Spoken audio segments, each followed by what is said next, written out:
सुप्रभात बच्चों। पिछले कालांश में हमने परिमेय संख्या, प्राकृत संख्या, पूर्ण संख्या, पूर्णांक, परिमेय संख्याओं के गुणधर्म, क्रम विनिमयता, सहचार्यता के बारे में पढ़ा। अब देखिए हम करेंगे उचित गुणधर्म का प्रयोग करके प्रश्न को कैसे सरल किया जाता है। आइए देखें। मान ज्ञात कीजिए। प्रश्न 1 है -2/3 इंटू 3/5 प्लस 5/2 माइनस 3/5 इंटू 1/6। -2/3 लिखा। अब देखो 3/5 और यहाँ फिर है 3/5, तो 3 बटा क्रम बदला है मैंने। 3/5 माइनस के हैं 3/5, फिर माइनस के 3/5 लिखा है। यहाँ 1/6 और प्लस के 5/2 क्रम बदल के मैंने यहाँ लिखा है। अब 3/5 और 3/5 देखो 2 बार आया हुआ है, इसको मैं कॉमन लूंगी। उभयनिष्ठ संख्या है तो कॉमन लिया 3/5। अगर कॉमन -2/3, यहाँ माइनस है तो माइनस के हो गए 1/6 और प्लस के है 5/2, 3/5 लिखा। अब यहाँ देखिए माइनस के 2/3 और माइनस का 1/6 बट्टे में, जब माइनस और प्लस में बट्टे की संख्या होती है तो लघुत्तम लेके हल करते हैं। यहाँ बट्टे में है तो 3 और 6 का हमने लघुत्तम लिया, 6 आए। 3 का भाग 6 में, हर का भाग लघुत्तम में दिया, 3 का भाग 6 में दिया तो 2 आए। 2 को अंश से गुणा करेंगे तो 2 को 2 से गुणा किया तो माइनस के 4। यहाँ माइनस का निशान है, यहाँ मैंने माइनस का निशान लगाया। 6 का भाग 6 में 1 बार गया, 1 को 1 से गुणा किया तो 1 आया, तो यहाँ माइनस के 1 और प्लस के 5/2। अब देखिए 3/5 लिखा, इंटू का निशान है। अब देखो माइनस की 4 और माइनस का 1 तो हो गए माइनस के 5, -5/6 प्लस 5/2। अब यहाँ 3/5 इंटू -5/6 देखो गुणे में है, गुणे में ऊपर नीचे की संख्या कट रही है तो अपन काटेंगे। अगर नहीं कट रही है तो अंश को अंश से गुणा करेंगे, हर को हर से गुणा करेंगे। लेकिन यह संख्या कट रही है 3 और 6, देखो 3 एकम 3 और 3 दूनी 6, 3 के पावर से संख्या मैंने काटी है। यहाँ माइनस के 5 है और यहाँ नीचे हर में भी 5 है, तो अंश और हर कट रहा है। 5 एकम 5, 5 एकम 5। अब देखो मैंने पहले आपको बताया था ऊपर की संख्या को ऊपर से गुणा करते हैं, तो अब यहाँ प्लस की 1 है, यहाँ माइनस का 1 है, तो गुणे में प्लस माइनस माइनस, 1 को 1 से गुणा किया 1 आया। अब हर में है 1 और 2, 1 को 2 से गुणा किया तो प्लस के 2 आए, तो -1/2। ये -1/2 मैंने यहाँ लिखा है और ये 5/2 जो यहाँ था वो मैंने यहाँ लिखा है 5/2। फिर यहाँ जोड़ है, बट्टे की जोड़ है, तो हम लघुत्तम लेंगे। 2 और 2 हर दोनों में समान है, 2 हर समान है तो लघुत्तम आया 2।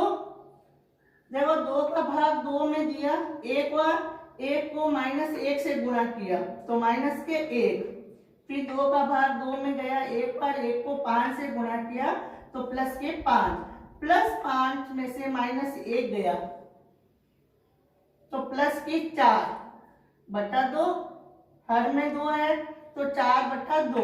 अब यहाँ वापस कट रही है संख्या, 2 एकम 2, 2 दूनी 4, तो अपना आंसर आया प्लस के 2। प्रश्न 2 है योज्य प्रतिलोम। अब योज्य प्रतिलोम किसे कहते हैं? किसी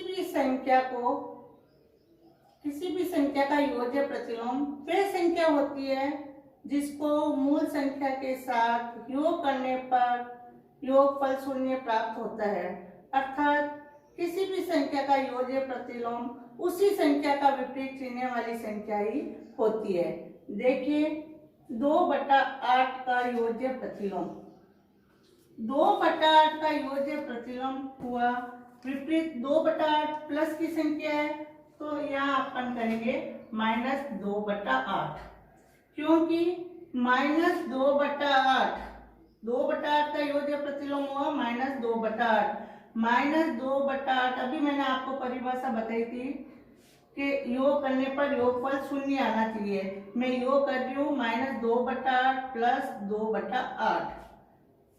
अब बट्टे में जोड़ है इसलिए लघुत्तम करेंगे, लघुत्तम आया 8, फिर 8 का भाग 8 में गया एक बार, एक को -2 से गुणा किया -2, प्लस 8 का भाग 8 में एक बार, एक को 2 से गुणा किया 2। अब देखिए 2 माइनस के हैं या 2 प्लस के हैं, 2 प्लस में से 2 माइनस गया, क्या बचा 0, 0/8। अब 8 का भाग 0 में गया 0। ऐसा कैसा? तीसरा सवाल बता रही हूँ, -6/-5।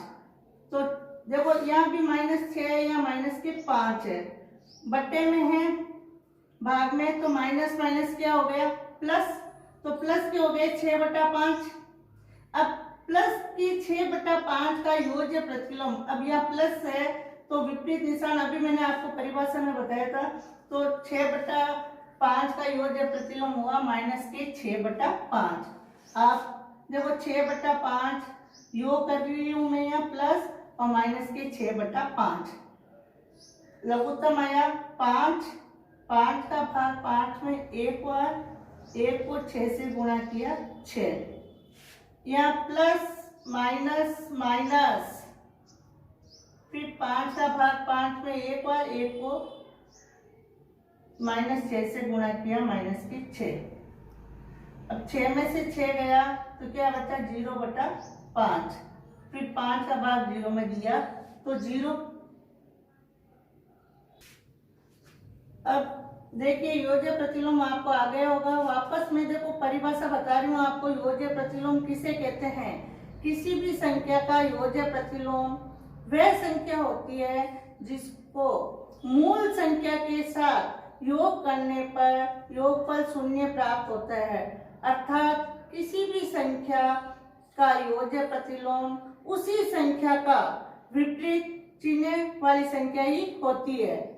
ये परिभाषा और 2 सवाल मैंने आपको योज्य प्रतिलोम के करवाए हैं, इसके 3 सवाल और है योज्य ऐसे कैसे ही है तो वो आपको करने हैं। प्रश्न 3 है, x बराबर 11/15 के लिए सत्यापित कीजिए कि -x बराबर x। देखिए x बराबर 11/15,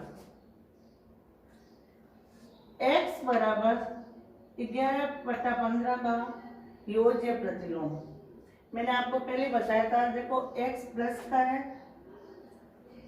विपरीत निशान हो गया -x बराबर 11/15, निशान नहीं है तो प्लस के 11/15, तो यहाँ -11/15, यहाँ प्लस है तो निशान लगा दिया माइनस का, विपरीत निशान प्लस का माइनस, अर्थात -11/15 का योज्य प्रतिलोम। अब -11/15 का योज्य प्रतिलोम होगा, यहाँ माइनस है तो प्लस 11/15, -11/15 बराबर, अब माइनस माइनस प्लस तो 11/15, और यहाँ भी माइनस है, यहाँ भी निशान -x है तो माइनस माइनस प्लस, प्लस का x हो गया। ये सत्यापित हो गया अपना प्रश्न। अब देखिए योज्य प्रतिलोम मैंने आपको करवा दिया, फिर भी आपको देखो आप मन से उदाहरण लीजिए। जैसे माइनस 13/17। इसका योज्य प्रतिलोम क्या होगा? माइनस के 13/17 का योज्य प्रतिलोम हो गया, का योज्य प्रतिलोम, योज्य प्रतिलोम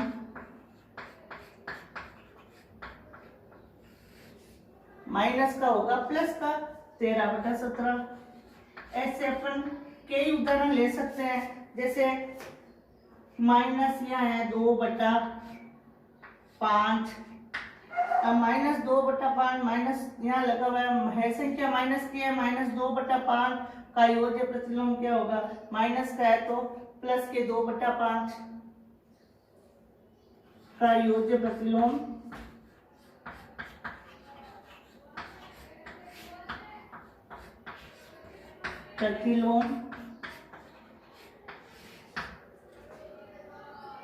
बराबर 2/5 प्लस के, माइनस के है तो प्लस के, अगर नीचे है माइनस, जैसे हो गया 5/-9 तो भी माइनस के है, इसका योज्य प्रतिलोम होगा 5/9 प्लस के, माइनस है तो प्लस के। अब देखिए योज्य प्रतिलोम के सवाल मैंने आपको करवा दिए हैं, योज्य प्रतिलोम आपको आ गया होगा। अब प्रश्न क्रमांक 1 में मैंने एक सवाल करवाया था गुणधर्म का, वैसा का वैसा दूसरा सवाल है। प्रश्न क्रमांक 2 में मैंने पहला और तीसरा सवाल आपको करवाया था योज्य प्रतिलोम का, तो दूसरा और चौथा और पांचवा, और प्रश्न क्रमांक 3 में एक मैंने करवा दिया सत्यापित का, और इसका दूसरा सवाल। ये सवाल आपको गृह कार्य में करने हैं। आज अपन इतना ही करेंगे। धन्यवाद।